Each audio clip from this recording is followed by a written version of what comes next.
Welcome to the walkthrough of the frequently made mistakes for assignment 1B.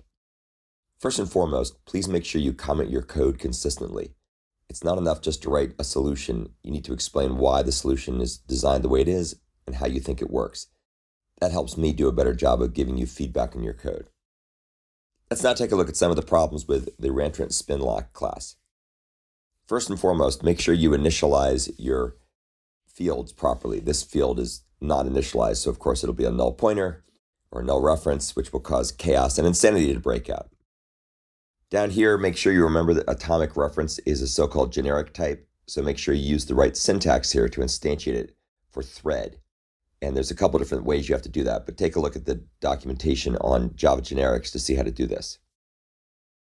Another thing you don't need to do is you don't need to define an atomic integer to keep track of the recursion count. Just use int, because you won't be incrementing this in a way that should be competed for by other threads. There's no shared mutable state in the way it's used if you do it properly.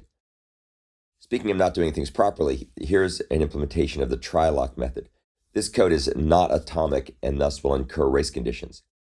Please go back and carefully rewatch the videos I've done on Java atomic operations to know how to use the appropriate atomic reference or atomic boolean if you're doing the undergraduate version of the code.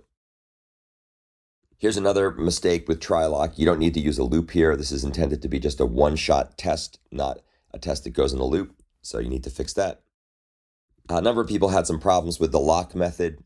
So once again, make sure that you correctly use the try-lock call. We'll talk more about that in a second. That is defined up above. That's what you should be using here. The code that we see here is actually not synchronized properly since it doesn't use atomic operations at all. So as a consequence, it'll incur race conditions since there's a window between where the get is checked and the set is made, which of course is the root of all evil when it comes to dealing with race conditions. So go back again and rewatch the videos I made on Java atomic operations. Down here, we see a couple other mistakes. Please use the equal operator instead of using the equals method. It's unnecessary. Down here, refactor this code to use try-lock, which is defined above, of course, rather than reiterating that code and repeating yourself here. This code down here is way too complicated. It just needs to be a call to isCancel.get.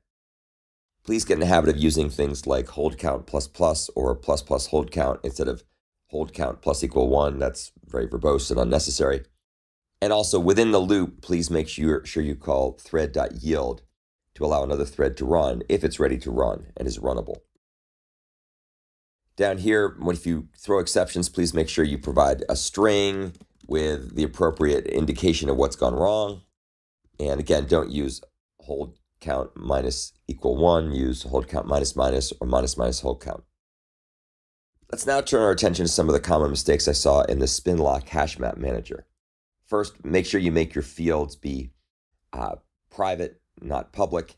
And also, I recommend highly using the so-called Hungarian notation. I think this is the so-called system Hungarian notation to put some kind of indicator on the front of the name so it's got an M for member, as opposed to just saying SpinLock. And there's various reasons for doing this, but the least of which is it makes your code easier to see at a glance what is a field and what's not. So I recommend doing that as well.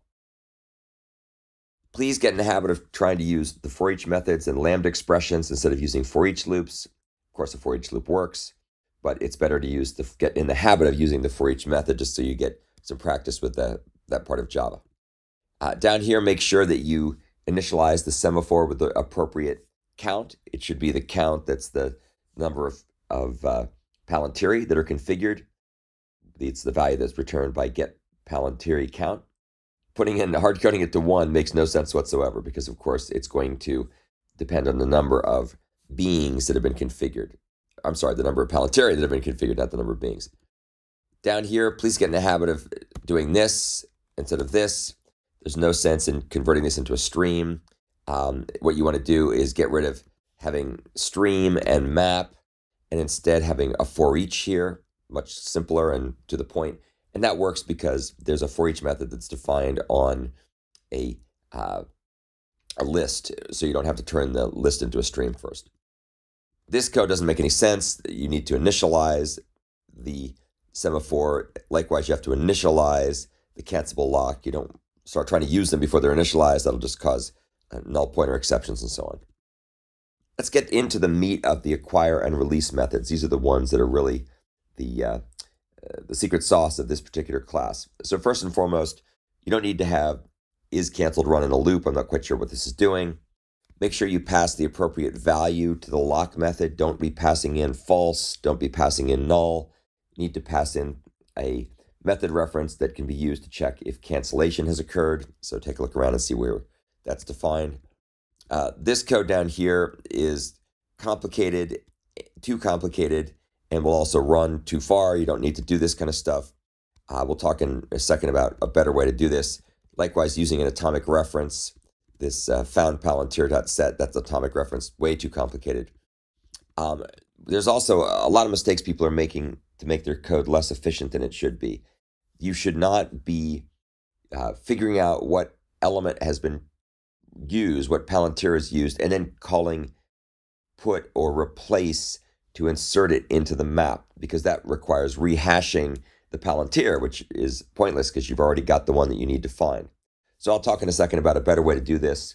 And it actually turns out that this slows things down by a non-trivial amount. One of my students did an experiment and found it slowed things down by about 15% doing it in this inefficient way.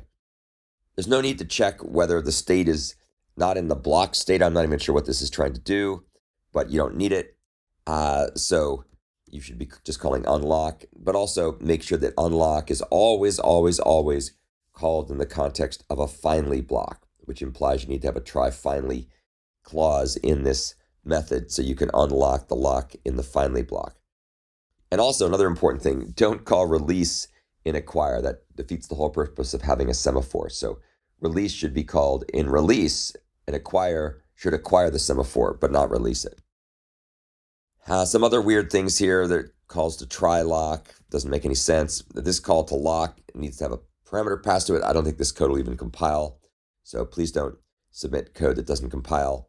And also make sure you get in the habit of running the unit tests. Almost all the problems that we've identified so far would be caught or are caught by the unit tests. So make sure you run them. They give you plenty of information rather than expecting me to try to find it all during my code review, which I do, but it's a lot of extra work. Make sure you use the method reference for is canceled here as opposed to a lambda expression, just a little bit cleaner syntactically. Now, a bunch of people were doing the following, and this is on the right track, so I give you kudos for trying to do it in a clever stream-based way. But there's a bunch of things wrong with this kind of code. Number one, make sure you use entry set, not key set, for reasons that'll become clear in a second. Also, don't call get here. That's really inefficient because once again, you have to go ahead and hash things, which is inefficient. Instead, you should be using map.entry get value, which returns true if the value is true, which is what you're looking for, an available palantiri. And you could probably get rid of find first. We'll talk more about that in a second. Now, down here, what you see is, and a lot of people are doing this who try it this way, they're going and finding an element, a palantiri, and then they're using put to go ahead and set its value to false, making it unavailable.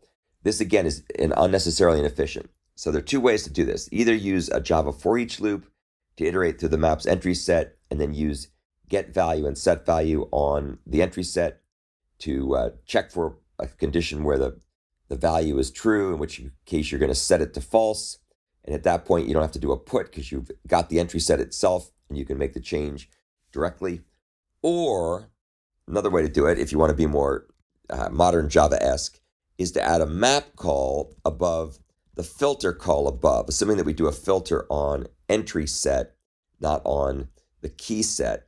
You'll put a map call after this, and inside this map call, you're going to go ahead and set the entry set's value. So that's another way to do it, but don't end up doing all these extra calls to put and get. Very, very inefficient, unnecessary. Let's now turn our attention to the last method here, the release method. You don't need to check for interrupts.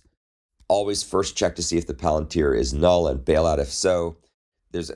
Release has got to do a couple of checks. It's got to check to see if the palantiri is null, and it's also got to check to see if the palantiri parameter is a valid palantiri relative to the current set of palantirs or current map of palantirs that we have.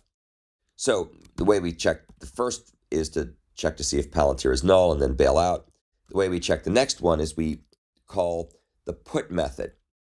Now, the idea here is if you try to put something back into the map and the palantir is actually not valid, then you're going to get a failure. You're going to get a null back because it's not in there. So if you get a null back, then you know that something's gone wrong and you should not be releasing the semaphore because you didn't actually give it back a valid palantir.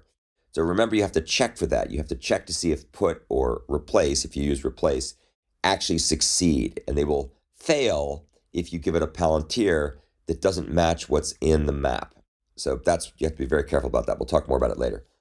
Also, reformat this code so there's only one call to spinlock unlock, number 1, and number 2, make sure that that goes into a finally block. Here's another mistake. This code is chock full of race conditions. It doesn't have the locks acquired. It just does all kinds of crazy things. So don't write code like this. Big problem. And then finally down here, here's another mistake with release. Make sure that you check the return value that comes back from either replace or put. You can use either one. They are interchangeable in this case. And do the right thing depending on what value you get back. And you need to stash that value away.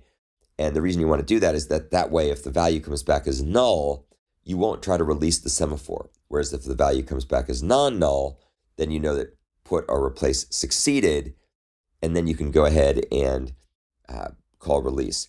And of course, you also need to make sure that you check for null to make sure the palantir isn't null. You also don't need to do this check. I'm not quite sure what this is doing, but you don't need to be checking if spinlock is null. If spinlock is null, other weird things have happened that shouldn't have gotten this far in your code. And then finally, there's no real need to implement the shutdown now method, but if you want to, I recommend you try to use the HashMap replace all method instead of doing a for each loop, just because it's cleaner and neater and stuff. So those are the problems that I saw when I reviewed the graduate student version for the master's program course on the assignment 1B. So please make sure that you address those comments. And if you have any questions, please feel free to post them on Piazza or ask them in class. Thanks.